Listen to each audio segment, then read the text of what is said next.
ಹಾಲು ಉತ್ಪಾದಕರಿಗೆ ರಾಜ್ಯ ಸರ್ಕಾರ ಕೊಡ್ತಾ ಇದ್ದಂತಹ ಸಬ್ಸಿಡಿ 1 ಲೀಟರ್ ಹಾಲಿಗೆ 5 ರೂಪಾಯಿ ಸಬ್ಸಿಡಿಯನ್ನು ನೀಡ್ತಾ ಇದ್ರು.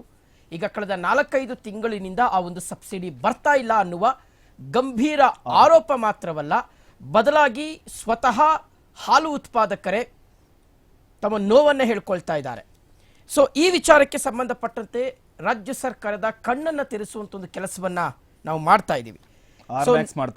ಎಸ್, ನಿರಂತರವಾಗಿ 15 ದಿನಗಳಿಂದಲೂ ರಾಜ್ಯ ಸರ್ಕಾರದ ವೈಫಲ್ಯಗಳು, ರಾಜ್ಯ ಸರ್ಕಾರ ಹೋಗ್ತಾ ಇರತಕ್ಕಂತಹ ದಾರಿಯನ್ನು ಪ್ರಶ್ನೆ ಮಾಡಿ ಮತ್ತು ರಾಜ್ಯ ಸರ್ಕಾರ ಜನರಿಗೆ ಸ್ಪಂದಿಸದೇ ಇರತಕ್ಕಂತಹ ರೀತಿ ಮತ್ತು ಅವರದ್ದೇ ಸ್ವಂತ ಲಾಲಸೆಗಳಲ್ಲಿ ಮುಳುಗಿ ಹೋಗಿರ್ತಕ್ಕಂತಹ ಪರಿ, ಇದೆಲ್ಲದರ ಬಗ್ಗೆಯೂ ಸಹ ನಾವು ನಿರಂತರವಾಗಿ ವರದಿಯನ್ನು ಪ್ರಸಾರ ಮಾಡ್ತಾ ಇದ್ದೀವಿ.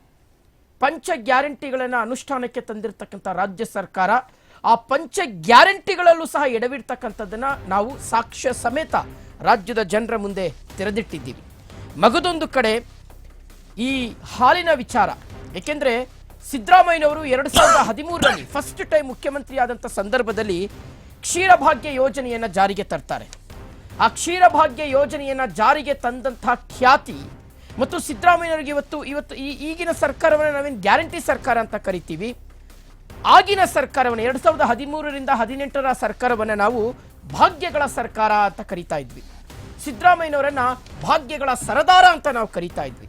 ಆದರೆ ಭಾಗ್ಯಗಳನ್ನು ಕೊಟ್ಟಂತಹ ಸಿದ್ದರಾಮಯ್ಯನವರ ಸರ್ಕಾರದಲ್ಲಿ ಗ್ಯಾರಂಟಿಗಳನ್ನು ಕೊಟ್ಟಿರ್ತಕ್ಕಂತಹ ಸಿದ್ದರಾಮಯ್ಯನವರ ಸರ್ಕಾರ ಈಗ ದಿವಾಳಿಯಾಗಿದೆಯಾ ಅನ್ನುವ ಪ್ರಶ್ನೆಯನ್ನ ಹುಟ್ಟು ಹಾಕ್ತಾ ಇದೆ. ಕಾಂಗ್ರೆಸ್ ಸರ್ಕಾರದ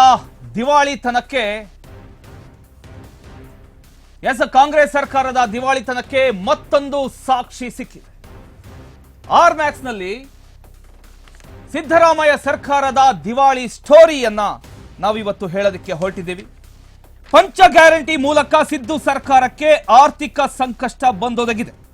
ಗ್ಯಾರಂಟಿಯನ್ನ ನೀಡಿ ರೈತರು ಹಾಗೂ ಮಹಿಳೆಯರನ್ನೇ ರಾಜ್ಯ ಸರ್ಕಾರ ಮರ್ತು ಹೋಗ್ಬಿಟ್ಟಿದೆ. ಇನ್ನು ಕ್ಷೀರಭಾಗ್ಯ ಒದಗಿಸ್ತಕ್ಕಂಥ ಕೋಟಿ ಕೋಟಿ ರೈತರ ಬಾಳು ಇದೀಗ ಸಂಕಷ್ಟಕ್ಕೆ ಸಿಕ್ಕಾಕೊಂಡಿದೆ. ಒಂದ್ ಕಡೆ ಅಭಿವೃದ್ಧಿಗೆ ಹಣ ಇಲ್ಲದೆ ಕರ್ನಾಟಕ ರಾಜ್ಯ ಸ್ವರ್ಗೋಗ್ತಾ ಇದೆ, ಮತ್ತೊಂದ್ ಕಡೆ ಪಂಚ ಗ್ಯಾರಂಟಿ ಸಾಲದ ಸುಳಿಗೆ ಸರ್ಕಾರ ಸಿಕ್ಕಾಕೊಂಡಿದೆ.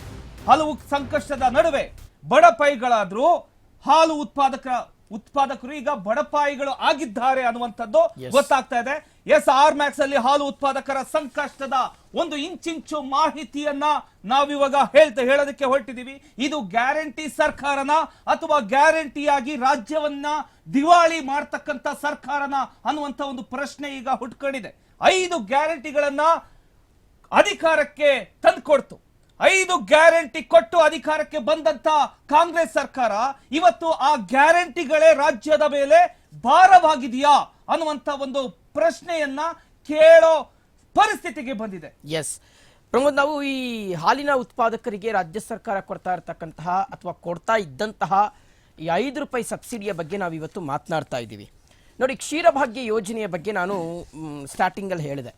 ಈ ಕ್ಷೀರಭಾಗ್ಯ ಯೋಜನೆಯನ್ನು 2013ರಲ್ಲಿ ಸಿದ್ದರಾಮಯ್ಯನವರು ಜಾರಿಗೆ ತಂದಂಥ ಸಂದರ್ಭದಲ್ಲಿ ಅಭೂತಪೂರ್ವವಾಗಿ ಅದು ಜನಮನ್ನಣೆಯನ್ನು ಪಡ್ಕೊಳ್ತು.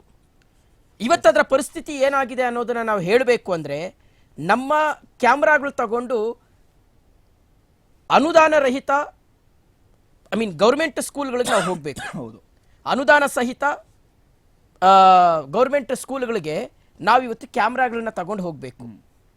ಅಲ್ಲಿ ನಿಜಕ್ಕೂ ಕ್ಷೀರಭಾಗ್ಯ ಯೋಜನೆಯಿಂದ ಮಕ್ಕಳಿಗೆ ಹಾಲು ಸಿಗ್ತಾ ಇದೆಯಾ? ಇಲ್ಲ. ಅದ್ರ ಬದಲಾಗಿ ಇವತ್ತು ಮಾಲ್ಟು ಅದು ಇದು ಏನೇನೋ ಕೊಡ್ತಾ ಇದ್ದಾರೆ. ಬಿಡಿ, ಅದ್ರ ಬಗ್ಗೆ ಈ ಕ್ಷೀರಭಾಗ್ಯ ಯೋಜನೆ ಎಷ್ಟರ ಮಟ್ಟಿಗೆ ಹಳ್ಳ ಹಿಡಿದಿದೆ ಅಂತ ನಾವು ಮಾತಾಡ್ಲಿಕ್ಕೆ ಹೋದ್ರೆ ಅದು ದೊಡ್ಡ ವಿಚಾರ ಆಗುತ್ತೆ. ಆದರೆ ಇದೇ ಕ್ಷೀರಭಾಗ್ಯ ಯೋಜನೆಗೆ ದೊಡ್ಡ ಮಟ್ಟದಲ್ಲಿ ಸಾಥ್ ಕೊಟ್ಟಂಥದ್ದು ಹಾಲಿನ ಉತ್ಪಾದಕರು.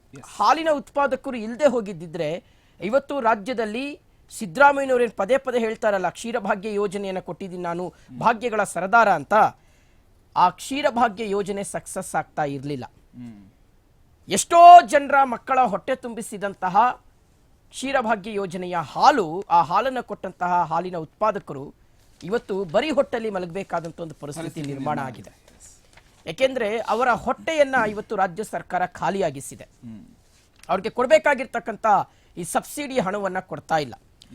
ಹಾಲನ್ನ ಉತ್ತೇಜನ ಮಾಡಬೇಕು, ಹಾಲು ಉತ್ಪಾದನೆಯನ್ನ ಜಾಸ್ತಿ ಮಾಡಬೇಕು ರಾಜ್ಯದಲ್ಲಿ ಅನ್ನೋ ಕಾರಣಕ್ಕೋಸ್ಕರ, ಹೈನುಗಾರಿಕೆಗೆ ಹೆಚ್ಚಾಗಿ ಪ್ರಾಶಸ್ತ್ಯ ಕೊಡಬೇಕು ಅನ್ನೋ ಕಾರಣಕ್ಕೋಸ್ಕರ ರಾಜ್ಯ ಸರ್ಕಾರ ಸಾಕಷ್ಟು ಪ್ರೋಗ್ರಾಂಗಳನ್ನ ಹಾಕೊಂಡು ಬಂದಿದೆ.